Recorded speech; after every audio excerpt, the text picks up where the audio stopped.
What's up, everybody? I'm super excited for my next guest right here on the podcast with me, Jennifer Trask. I'm so excited. I found her recently and I've been going through all of her stuff and she's got a lot of accolades. So Jennifer is an award-winning coach who spent over a decade helping driven entrepreneurs build powerhouse mindsets that enable them to take action built on incredible courage, confidence, and clarity.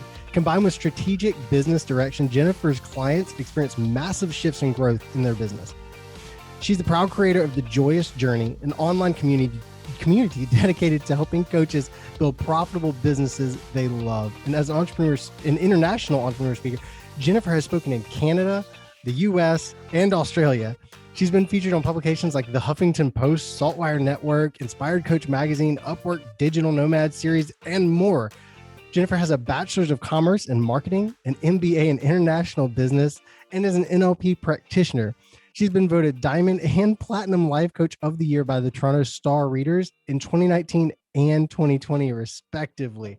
That is an awesome list right there. Like so many awesome things. But yeah, Jennifer, I am super excited to have you on here. And can I ask, what's your marketing passion? So my marketing passion is using marketing for good in two ways. So the first way is I love when people use marketing to influence people for good, like to help them with something. The other thing, though, I love about marketing is its ability to help the entrepreneur express themselves and become the best version of themselves. That's what I really like about it. Cool. So we were talking in the pre-interview chat here that you are a coach for coaches. Yes. Right. So, and, like I read in here, your clients have massive shifts in growth in their business. And I went through your website and I looked at the testimonial site segment that you have there and saw your clients talking about the growth they've had. And like, I saw one girl who relaunched her course and had it was like 516% growth or something like that. Mm-hmm. After working with you. So that kind of stuff, for everybody out there listening, that's the kind of stuff that Jennifer's bringing to the table, that kind of growth through working with her and that marketing side of things. I mean, you can't get that kind of growth without not knowing what you're doing. Like you got to know what you're doing to get that kind of growth. That's why I'm excited to have her on here, because I saw her track record and I saw her doing awesome things for other people. And I like your mentality. I like your energy, how excited you are. It's always fun. But if you're ready, I want to do our pod decks question. Okay. All right. So for about they're listening and watching, this is pod decks random deck of cards. I'm going to draw a random card. We're going to ask it, see what we get here. This could be good or bad. I don't know. Oh God. I haven't seen all the questions. Let's see what happens. All right, Jennifer, if you could change one thing about yourself, what would it be? Oh my God.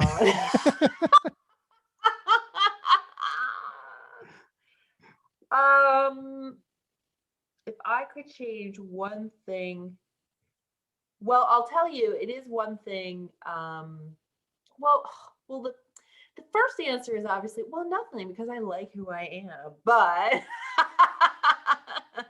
which is true. But I think if I could change something, it would be, ever since I was sort of a young age, I was one of those people who always struggled with their weight and their worth around their weight. So I think if I could change something, I would make peace with that side of myself. Like not to think about it, not to care about it, not to anything about it. I'm the same way. I was just thinking about that like 2 days ago, actually. I was like, I'm constantly struggling my weight and like, I eat healthy. Like I love eating salads and that kind of stuff, but then I also really like eating unhealthy. So kind of, I'm back in college about 8 years ago. I was super healthy. I was running like 4 miles a day and everything, but it was just like, I ended up getting a job that summer during college and I couldn't maintain that lifestyle of eating healthy and running and that kind of stuff. And I fell off the bandwagon and was never able to get back on like that. And like you said, it's always that struggle of like dealing with that, going back and forth. Yeah. Now I've discovered the struggle is more in my head than, because, like you, I eat very well, exercise and stuff, but it's a sort of fight against diet culture and the beliefs that come from that. And that, I mean, that's really a whole nother podcast, but that it has consumed so much of my head for 2 decades that I'm like, that would be very nice if I didn't have to deal with that. Yep. Yep. To open up that headspace, that would be super great. Yeah. Yeah. So, Jennifer, what's something you see people do in their marketing that makes you cringe? Oh, I hate overnight sensationalism. I hate it so much. So much. And I hate when people make it look like building a business is easy. Right? Yeah, like I just hate it. Yep. And then like even in the podcast interview, because I just launched this podcast, the first episodes went live, I think about a week ago from when we were recording this. And it's super excited. But I told my wife, and I was talking about it, and you see all of these people starting podcasts because like they want to be the next Serial, or they want to be the next John Lee Dumas, or, you know, these big podcasters out there. I told my wife, I was like, I don't want to be the next John Lee Dumas. Not for the reason of like, I don't want to be successful, but for the reason of like, if I go into this podcast thinking I should be as successful as John Lee Dumas and I don't hit that success, I don't want that to be a mental block to stop me from continuing to produce content. You have figured out the magic formula. One of the things that when I come up against this in my practice is, you know, like I find a lot of people, they create goals in their business based on looking at other people's results. And what the mistake people keep making is you don't know anything about how that person got that result in that period of time. Like, even if it's true, like even if they made $1 million in their first year of business, you have no idea about what experience they had coming into that, how much financial resources they had to make that happen, how much time they had, who their network was, what lucky breaks they got. Like, there's just so much that people just assume, oh, that person was totally new and I'm totally new, so I should be able to get those results. No. Yeah. Like, I know John Lee Dumas. I've like hung out with him and Kate. I don't know if you know who that is. He has a podcast called Entrepreneur. Oh, yes, I know. Yes. Okay. Yeah. So like I knew him back in 2015. I started working with him, and, you know, I know him now. But like you said, there's so many things that I think even if you ask John, he would tell you how he did it. But there's, I think, some other things at play. Like you said, the lucky breaks they get and things they don't realize. You know, maybe he got picked up by a publication who was, you know, looking for somebody to cover that month, and it gave him an extra 10,000 followers of boost or whatever. Yes, there are things you can do, but I also know that he had a huge, he had a lot of money saved up. He didn't have to work. He was doing real estate before he did that. He saved up a lot of money, and all of his resources could go into making that happen. And he launched correctly. And then you have the land grab when it comes to marketing, you know, being able to launch to fill an area. He did every day, you know? Yeah. And it's certainly not to dismiss the results that he's gotten, because no. He did the work. Like, I know he showed up for that podcast and then some, and that's why it's successful. But what most people don't think, like, you know, for example, I had a client who she was a brand new coach. She had just finished her coach training. She was from another country. She didn't have a huge network she was barely on social media. And she's, you know, younger, so she doesn't have an extensive network like if you'd been working for 20 or 30 years in corporate, for example. And, you know, she wanted to get sort of like big results quick. And I said to her, you know, look, I believe we can manifest whatever we want. And I said, but I'm not going to lie, with your circumstances and inexperience and lack of network and like being so green, I was like, it would take a miracle to make that happen. Like, let's just call a spade, versus someone who, there's a colleague of mine who, they started their coaching business. They were 15 years in corporate. Their coaching business was sort of an extension of what they were already doing in HR and corporate. They had a network. They had a high income, like they owned a house. they had, like, she just had all these things in place. So then she had an in with corporate and ended up getting a couple lucky breaks on some speaking gigs that turned out to be like really profitable. And so she had this incredible first year, because when she first told me how she did, I was like, how did you do that? Like, that barely happens. But then she told me the things, and I'm like, well, there you go. That's an example of how someone could be like, well, she made that much in her first year. I'm like, but look at all this stuff. You don't know what happened to make that happen. Yep. Absolutely. Like my brother, he has, well, I know a girl who has a, Instagram, sorry. And, she's got a ton of followers, and she put something up for sale and she sells it. Obviously she's got 80,000 followers. A lot of followers. Yeah. I mean, she's Instagram influencer, she's got people who know, like, and trust her. And then, like, last year, honestly, as part of a joke, I launched this Christmas clothing store through Teespring, where I literally, like, design Christmas t-shirts and stuff to sell them. Now, I don't have a following. Up until this podcast launch, I'm just a guy doing videos. I have no, like, megaphone for my business, no, giant outreach. So I put it up there and I sold a few shirts, a few different items. My brother, he's a pastor here in the local area, and he's got a ton of people following him. He creates different things, he puts it up there, and people buy it. He's got more of a following. So I think, like you said, like, it's not going to be an overnight success unless you have an audience to push it out to, or you spend time building that, and nothing comes overnight. No. I mean, there's always something that people don't see. You see all these, do you follow Russell Brunson at all? I know Russell. Yeah. I mean, I don't follow him like meticulously, but Yeah. Yes. So I've been following him for about a year and a half now. I'm really getting into the marketing game, and I really fell in love with the marketing thing. And I jumped into his group, the ClickFunnels official group. Yeah.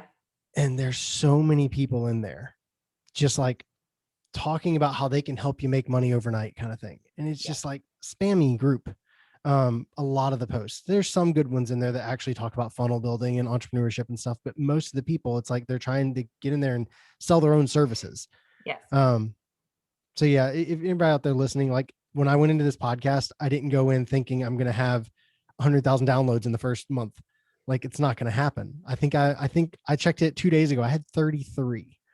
Just, I don't right? Yeah, exactly. Like, for me, I'm looking to start. I'm not looking to be where I plan on finishing. I was talking to my wife about that yesterday. It's like, you got to start somewhere. I'm not going to start with 100,000 people listening. I'm going to focus on putting out good content consistently. I've been doing a lot of Facebook lives for like the past few weeks. I try to do at least 3 a week, but I mean, it's about that consistent effort, that consistent work that's going to eventually turn around. Like you said, I like how you were honest with your client, like calling a spade a spade. It's like, it's not impossible. You could hit a lucky break and get featured on Ellen or something like that. Things happen, So, I mean, it's possible, but like, it's not likely. And I think as entrepreneurs, recognizing that likelihood and keeping a healthy mindset about expectations. Like, I'm all about having big goals and big dreams to hit, but you also have to be realistic, because it'll crush you if you fail that hard. It will. And I can't even tell you how many entrepreneurs I've spoken to who think there's something wrong with them or think they're not cut out for it. And I'm like, no, the only thing that's wrong with you is the timeline expectations you have in your head that you thought, like, that's the only thing that's wrong. Just change those. Like, and that's why I always say, you hear advice in the entrepreneurial world, like, never start a business for the money. Like, just go get a job if you want to make money. Yeah. Right. Yeah. Because, and actually I remember seeing a clip from Bill Gates and Steve Jobs on a stage together. So this is obviously, I don't know, maybe a decade. It's old. Yeah. But there's a clip of them, and someone in the audience asked this question about, like, if you had one piece of advice, kind of a question. And I remember Steve Jobs specifically saying, he said, if there's one thing I can tell you is don't start a business for money. He said, you have to be so passionate about it because it's so hard. You'd be crazy to not quit unless you were that passionate about it. Like, does I that make like that. sense? Oh yeah. Oh yeah. I love Yeah. that. And when he said that, the first time I saw that clip, I don't know if it was 5, 6, 7 years ago. I was in business for a little while, and I was like, oh, that makes so much sense. Like, so much sense, because the reality is, if for most entrepreneurs, it's I'm big on, like, I very much promote, like, not hustling and enjoying your life, which is also why you should take timelines off of stuff, because otherwise you end up hustling and overworking yourself, and then you burn out, and then you don't help yourself anyway. So, like, the hustling doesn't work anyways. But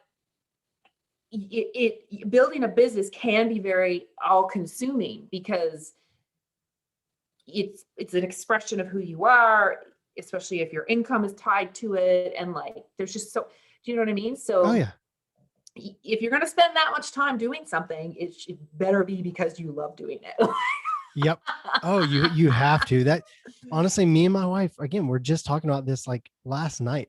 She's trying to figure out what she wants to do. She's coming from the photography world and everything, and she's wanting to change things up a bit, and she's trying to figure out what that is. I was like, you've got to find something that is a passion for you that you would love to talk about all day, and mix that with something that you enjoy in life. So, Yes. so I was like, you like painting your nails and all that kind of stuff. I was like, and you love Disney World. Why not do Disney themed nail polishes? Ooh. She could talk about Disney all day. So, I mean, stuff like that. It's like finding that passion. Like you said, you got to be crazy to not quit it, Yeah. because you love it so much. Basically. Yeah. So, I mean, I love that advice there.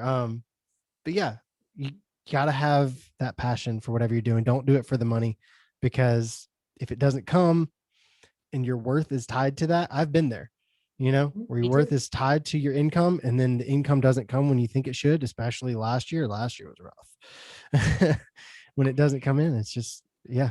Well, and here's the thing. So, and this is more of the mindset piece, but, like, what happens is, if you tie feeling successful to end results, then you're always going to be feeling like a failure, because the majority of the time you spend as an entrepreneur is doing the stuff that gets results, not actually, like, swimming in the results. Do you know what I mean? Yeah. Like, Yeah. no one's sitting there all day just looking at their bank account like, ooh, look at me. Like, it's awesome out here. Like, what? I have so many clients. There's so many people in my membership. Like, no, maybe people celebrate. They're like, oh, I hit a milestone. Woo, let's go to dinner. That's the next day you wake up and you go back to the work that got you those results in the first place.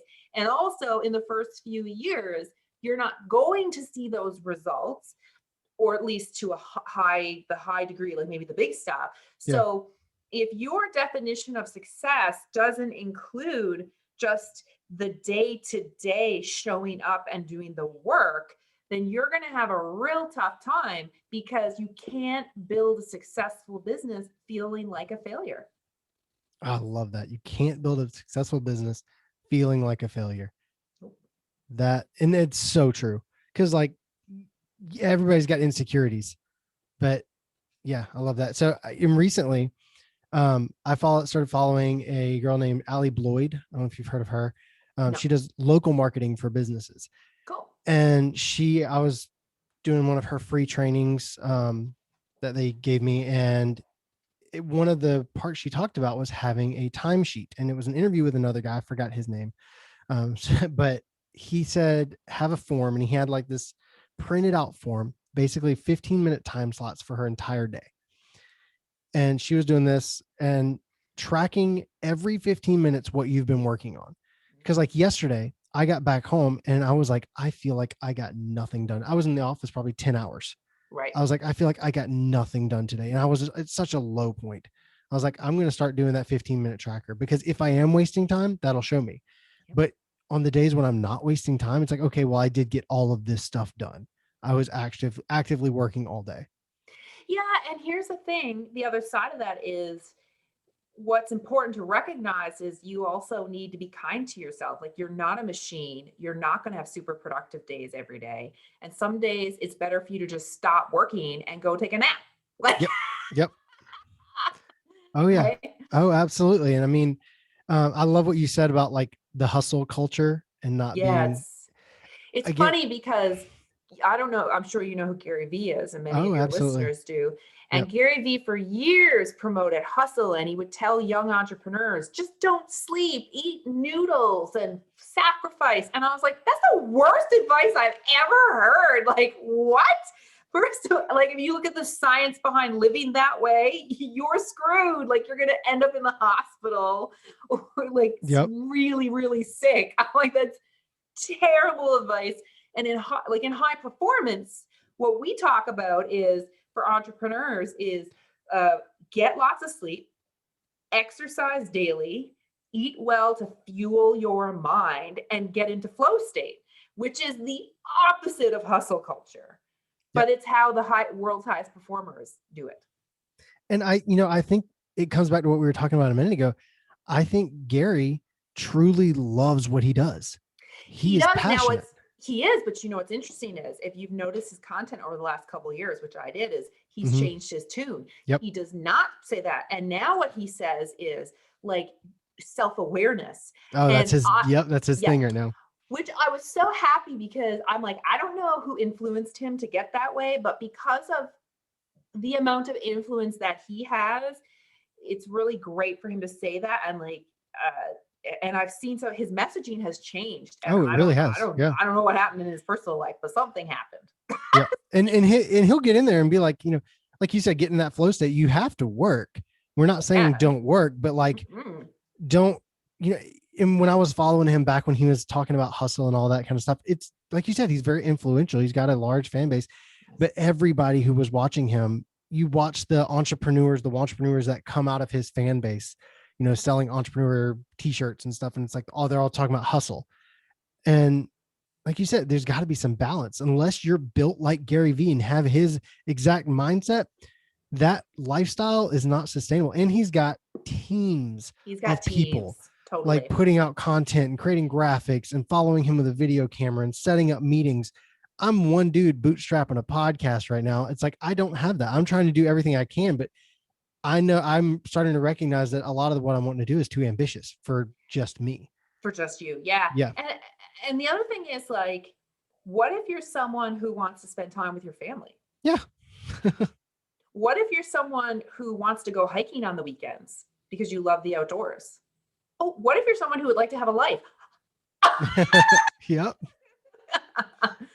Right? Because I remember seeing something in an interview with him. When you work as much as he does, you don't see your family. Yeah. So, like, and his and great success does take a good work ethic. We all have to, but you can build smartly, and building smartly is about using your resources of flow, but then also it's also about like getting into using systems and having team members and just doing things that are taking things off your plate, focusing on a few strategies and doing them really well versus doing 10 million strategies, which is what a lot of people do. And so like when you start to think about it, you don't have to hustle because there are so many ways that you can get really, really focused and do a few things really well. They'll get you the results you're looking for. Yep. I love that. Absolutely love it. I'm going to go ahead and move on to the next question though.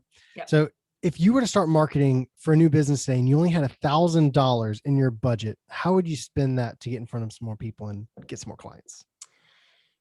So I would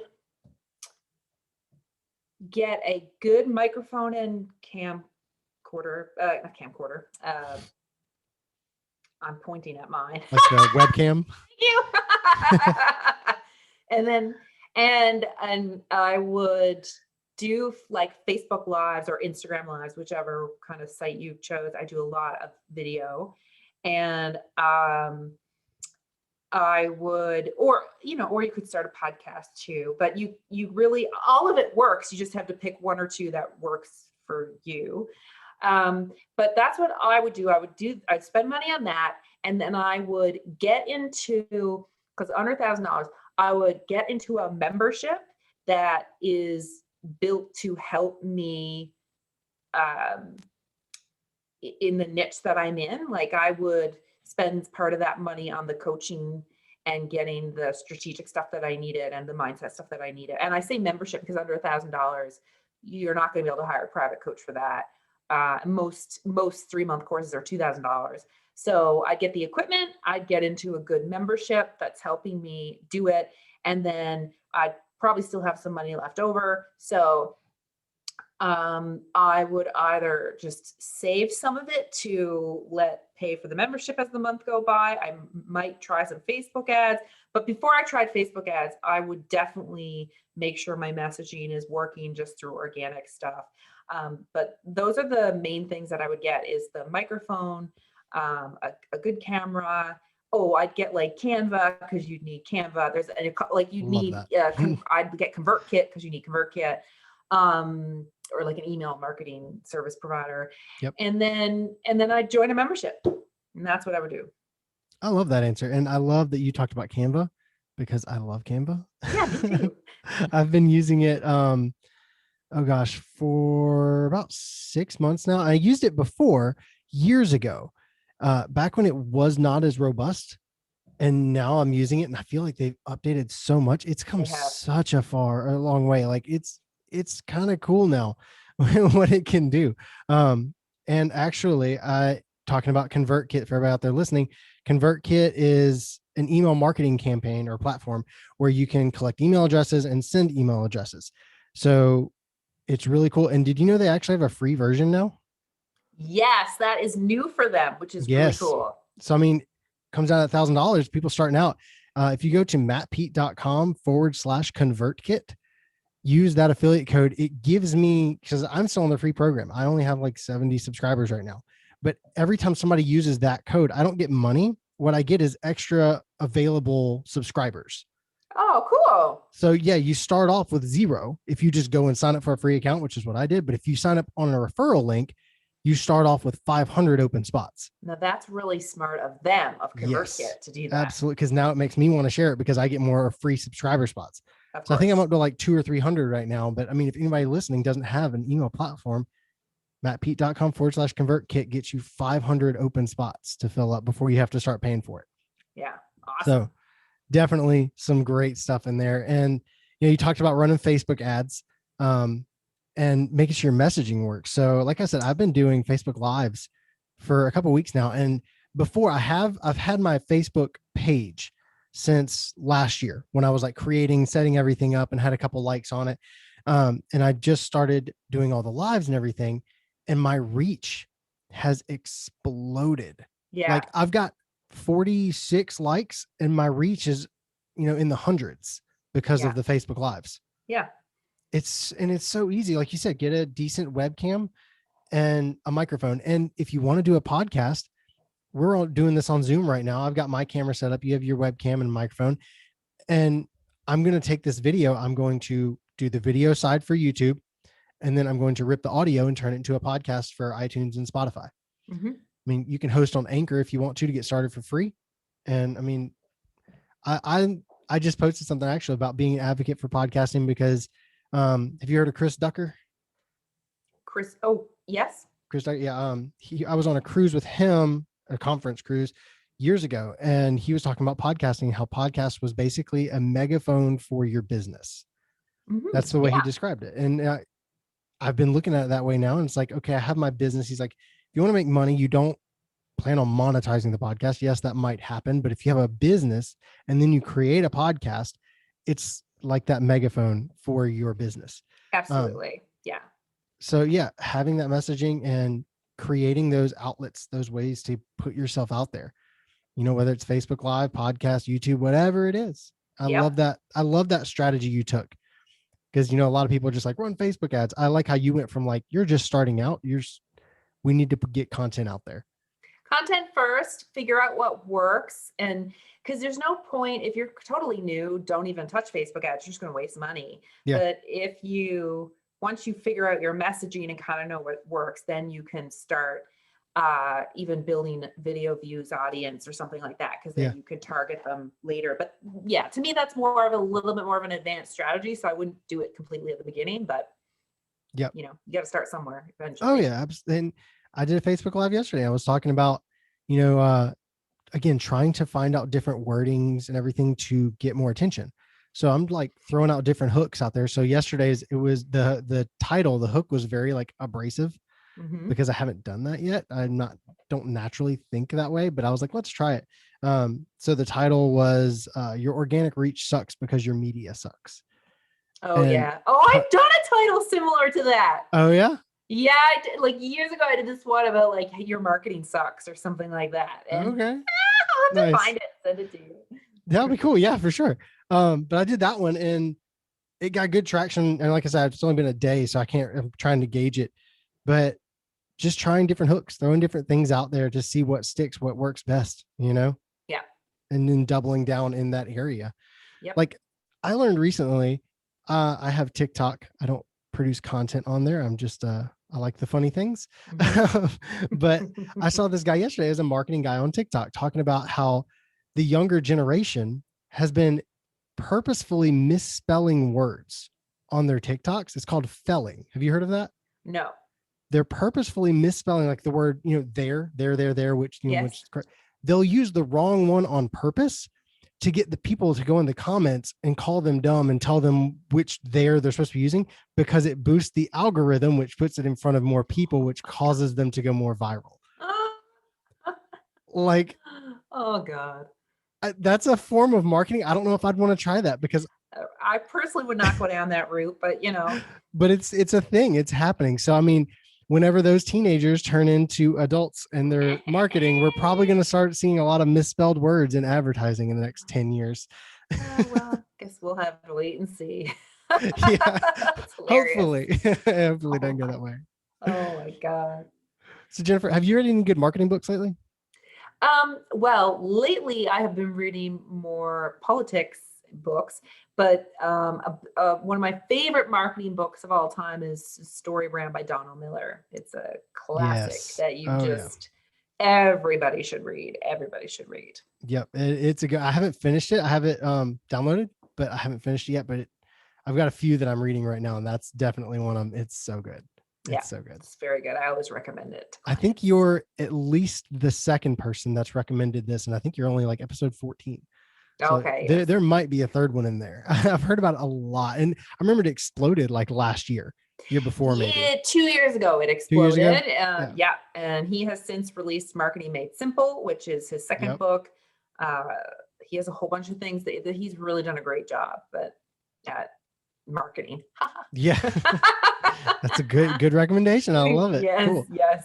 So everyone out there, Story Brand, got to check it out. It's definitely, especially if you're starting out and you're trying to figure out how to like frame your business and get it off the ground. Like, I feel like it's a great place to start. Yes, I mean, obviously, if you have a business, read it, but like, you get your foot on the right, you're on the right foot when you get started. Yes, 100%. So Jennifer, tell me a story of your biggest marketing mistake.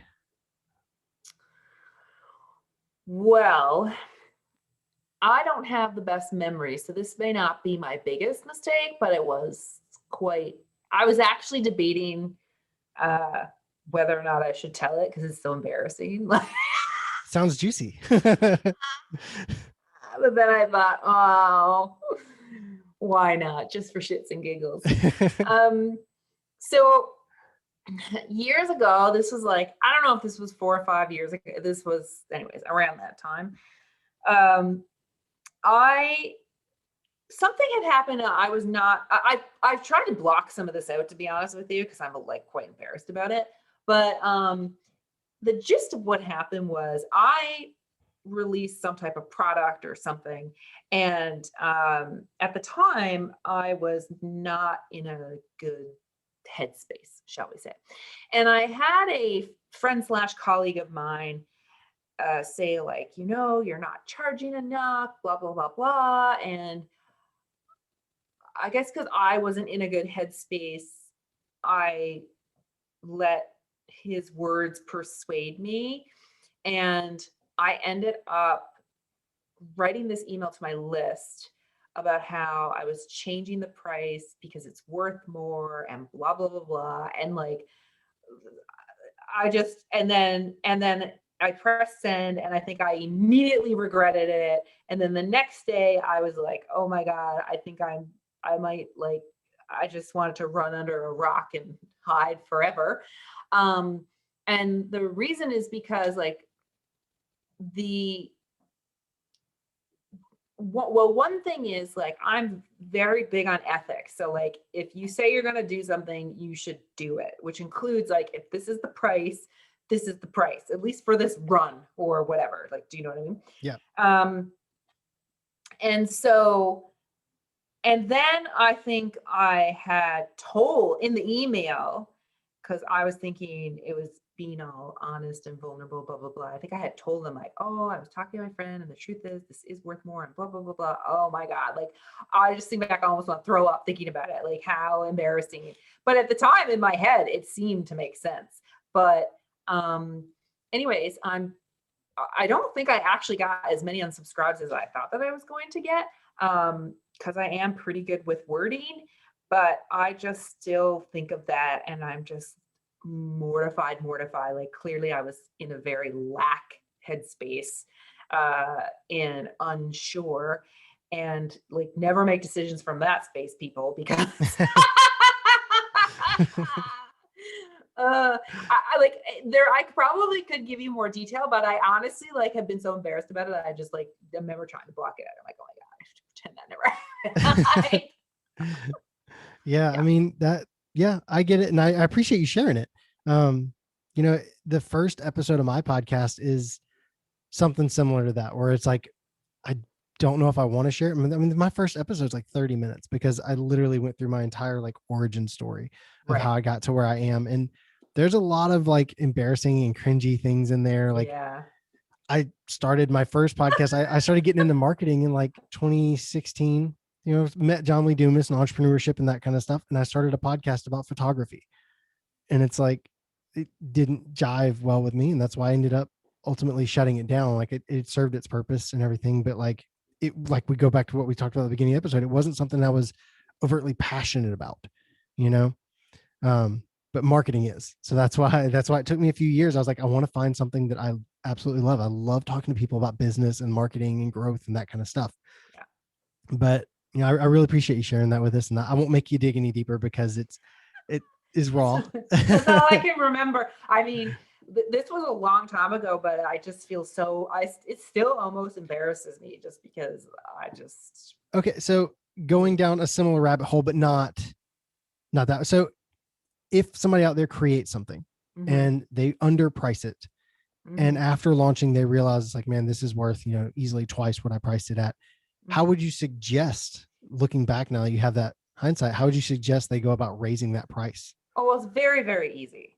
All you do is, so if it's a product people can buy at any time, then you leave it up for, I don't know, like a month, 6 weeks, 8 weeks, whatever. Go get as many buyers as you can to get testimonials, and then create like almost like an end of season sale. Be like, oh, and add something to make it more valuable, which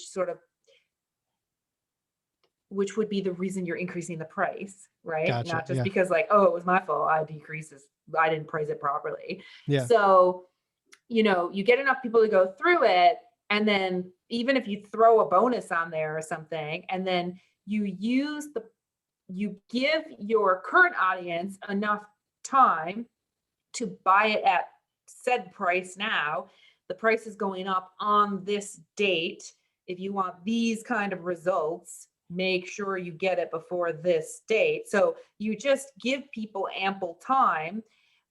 So I would instead, what I would do today is like use it to your advantage to Not that I'm really a fan of low pricing anyways. I'm always telling people to increase their prices, but like if it is at a pretty decent price point that makes it an easy yes, then market it for a month or two, get lots of results for people with it, and then increase the price. And then it's easier for you to sell at a higher price point because now you got lots of stories.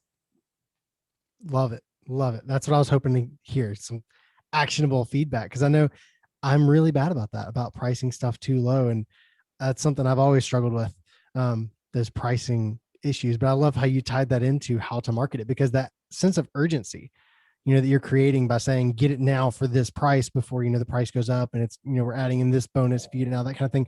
It adds that urgency. And I know people who run courses and they'll have like open and close dates. Mm-hmm. It adds that urgency. I can only get in for these 2 weeks and I don't want to miss out. Exactly. So yeah. So they go and buy that course then because it's cheaper now than it will ever be in the future. And it adds that urgency. Yes. Awesome. Awesome. So what's your favorite marketing tool? Well, this is a hard question because there are so many. But I love Kajabi. Is a great marketing tool. I've been using Kajabi for, God, I don't even know how long, like long. Like I was using Kajabi before everybody was using, I was using Kajabi, like they had different owners. They had us like for a long time. And so I've really watched them evolve as well and watched the product evolve.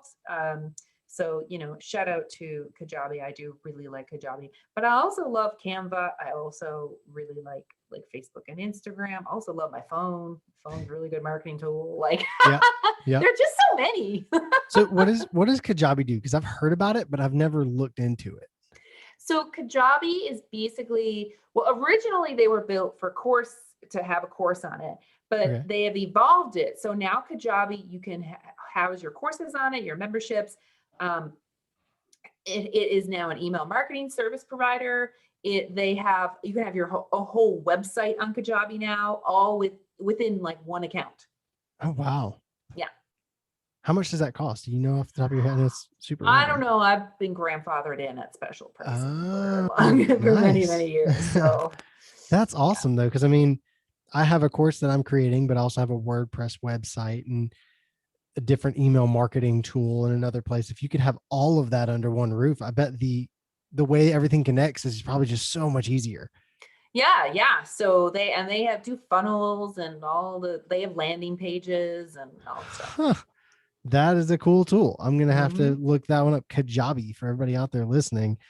Got to check that one out if you're looking for a good all-in-one tool, because that sounds like it. Yeah. All right, Jennifer, this episode has been totally awesome. I really appreciate it. But people want to learn more about you. Where can they go to follow you? Well, I'm on Facebook and Instagram, so they can go there, and they can also go to my website, jennifer-trask.com. Awesome. And I will have that on your episode page on my website. So if anybody wants to find more about Jennifer, go to mattpete.com. You can type in Jennifer Trask and it will take you there, and I will have her website. I'll have Facebook and everything linked up over there so they can follow you. Jennifer, again, I really appreciate you being on here today. It was a super great episode. Thanks for having me, Matt, and congratulations on your podcast. Woohoo! Thank you so much for out there listening. Keep working, find that passion, and remember that marketing matters.